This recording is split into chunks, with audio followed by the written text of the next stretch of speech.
Hello, YouTube!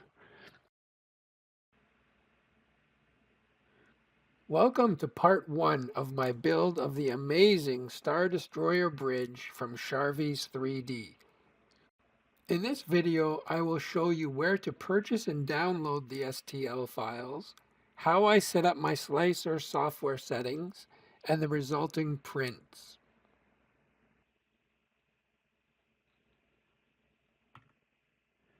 This is where I downloaded the Star Wars Star Destroyer bridge diorama from Charveys3D on the Cults 3D website. And the link is down there on the orange. This is the 3D printer that I'm using. It's the Anycubic Cobra 3. I'm using the Anycubic Slicer software. It's their most recent version, Anycubic Slicer Next. And my print bed size is 250 by 250 by 260 millimeters. This is important because some of the pieces are large, but all of them fit on this print bed.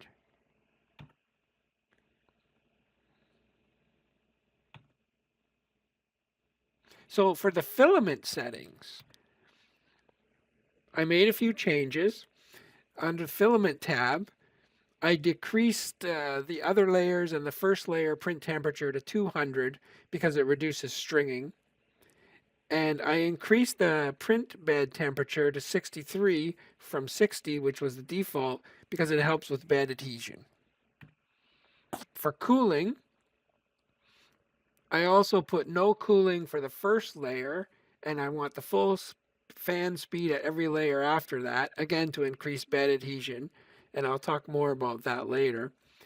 And I want the fan at 100% on for all layers after one, which is better for overhangs.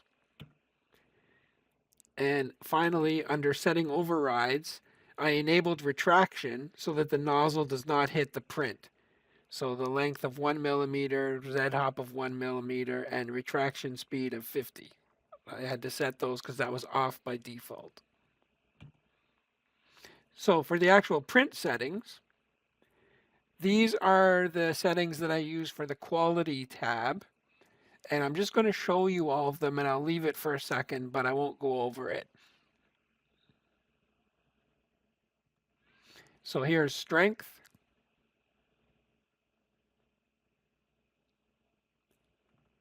speed,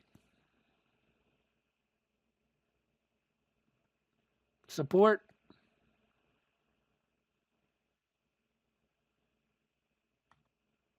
multi-material, which the Cobra 3 allows you to print with different color, 4 different colors of filament. So I don't use that. I didn't buy that feature. So it's all turned off. And here's the others tab.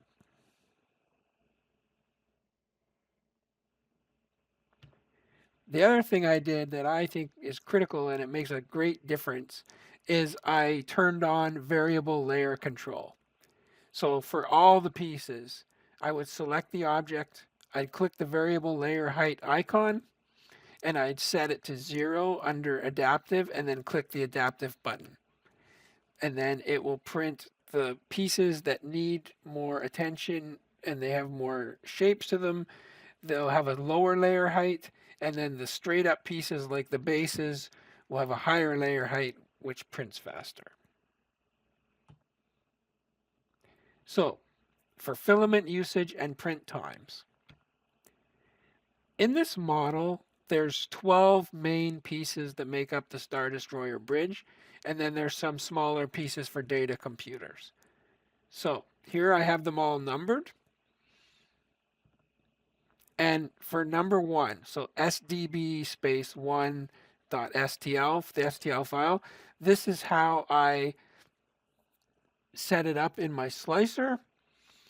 And for this particular one, this piece is very large. This is probably one of the largest pieces. So I had to turn off the skirt for it to fit on the plate because the skirt going around the outside would not fit. And you can see that the total filament, this one required 407 grams and printed in 13 hours and 16 minutes. So I have a slide for each one of these. This one also was quite large, so I had to turn off the skirt. And you can see how much filament it takes and how long it takes. Number 3 is smaller.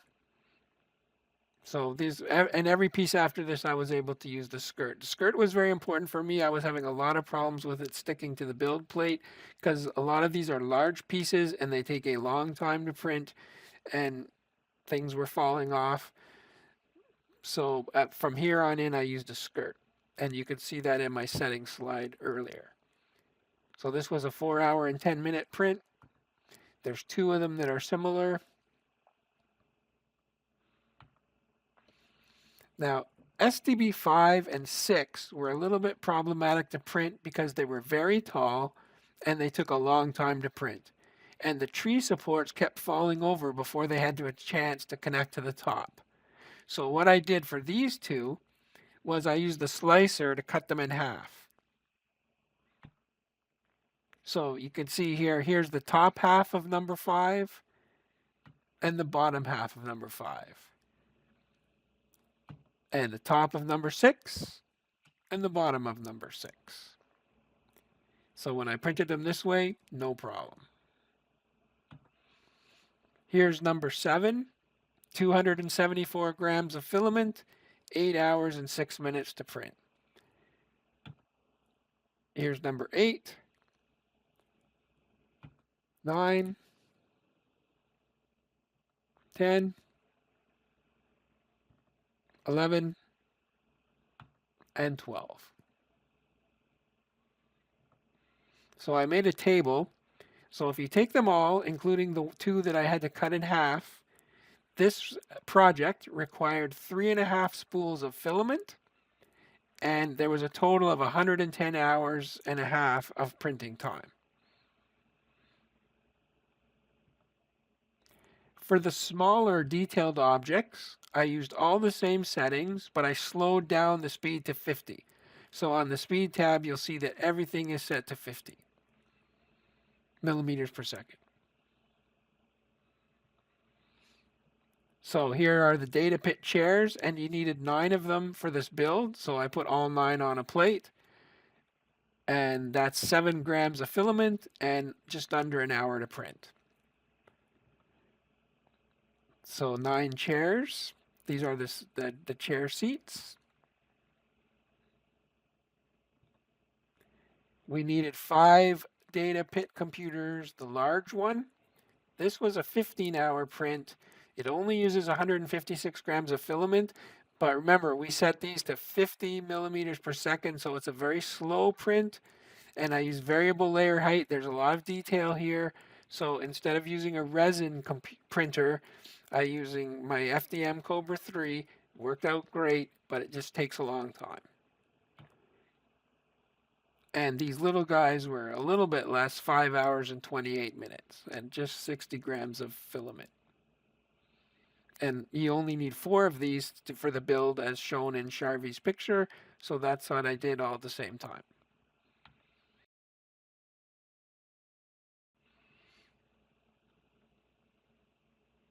So after I printed everything, these are the results.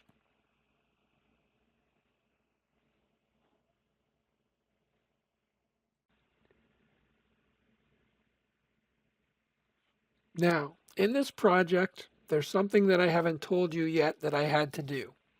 And I was having a bunch of failures on these pieces here, 5, 6, 7, 8, 9, 10, 11, 12. Because see the design? The problem was I was getting failures and the tree supports were falling off as they were printing up here before they had a chance to connect. So what I did, and the same with these on the backs. You can't see it in this picture, but in the backs they have hollows out too. So what I did was I had to use Blender to make these bases solid, and I'm going to show you that in my next video. Thank you for watching my video on how to download STL files and slice them correctly for printing. If you have any other suggestions or ideas, please drop a comment below. And please check out the other videos in this series of my Star Destroyer bridge build, which are linked below in the description.